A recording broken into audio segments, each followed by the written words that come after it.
Assalamualaikum warahmatullahi wabarakatuh. Kembali berjumpa dengan channel Wong Kaum 88. Di video kali ini kita akan menyimak sejarah hidup Sunan Derajat dan 7 dasar ajaran dakwah Islam.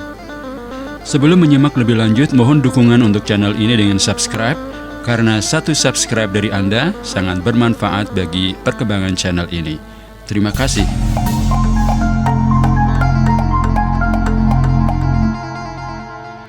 Sahabat Wong Kaum, Raden Kosim atau Sunan Derajat adalah salah seorang anggota Wali Songo, majelis penyebar agama Islam dalam sejarah Jawa pada abad ke-14 Masehi.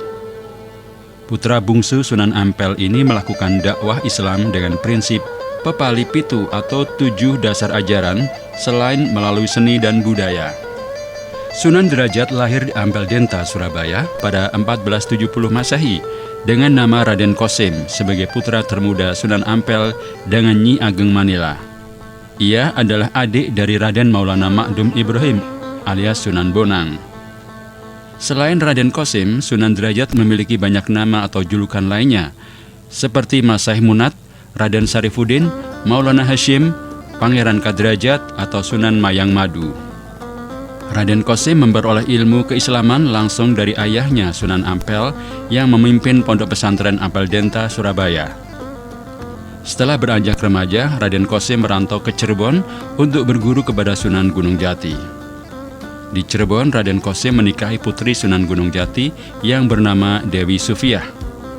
Hingga kemudian Raden Kosim kembali ke Ampel Denta bersama istrinya.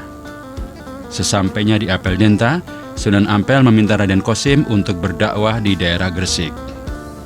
Raden Kosim menuruti perintah ayahnya meneruskan perjalanan menuju ke Gresik.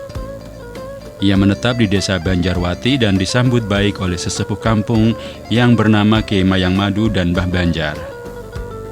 Di desa Banjarwati, Raden Kosim dinikahkan dengan putri Kiai Mayang Madu yang bernama Nyai Kemuning. Di wilayah yang bernama Jelak, daerah yang memiliki medan lebih tinggi dari tempat lainnya di desa Banjarwati, Raden Kosim mendirikan surau dan mengajar penduduk setempat. Kendati tergolong bangsawan, ia amat dekat dengan rakyat. Jiwa sosialnya tinggi serta mengutamakan kesejahteraan penduduk. Ajaran Islam yang didakwahkan Raden Kosim menekankan pada etos kerja keras dan empati berupa kedermawanan, sikap tenggang rasa, saling peduli, pengentasan kemiskinan, gotong royong, dan solidaritas sosial. Ketika turun langsung ke masyarakat, Raden Kosim mengajarkan banyak hal kepada warga dan cara membangun rumah, membuat alat-alat untuk memikul orang seperti tandu atau joli, dan lain sebagainya. Pada akhirnya, Raden Kosim dijadikan imam pelindung oleh penduduk di Pedukuhan Derajat. Sejak itulah Raden Kosim mulai dikenal dengan nama Sunan Derajat.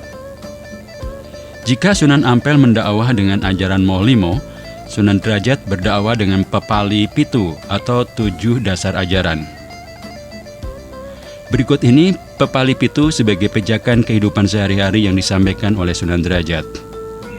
1. Membangun resep tiaseng sesama atau membuat senang hati orang lain.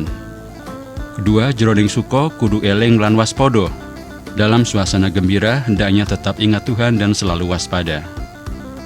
3. Laksi taning subrata tan nyipa marang pringgo bayaning lampah.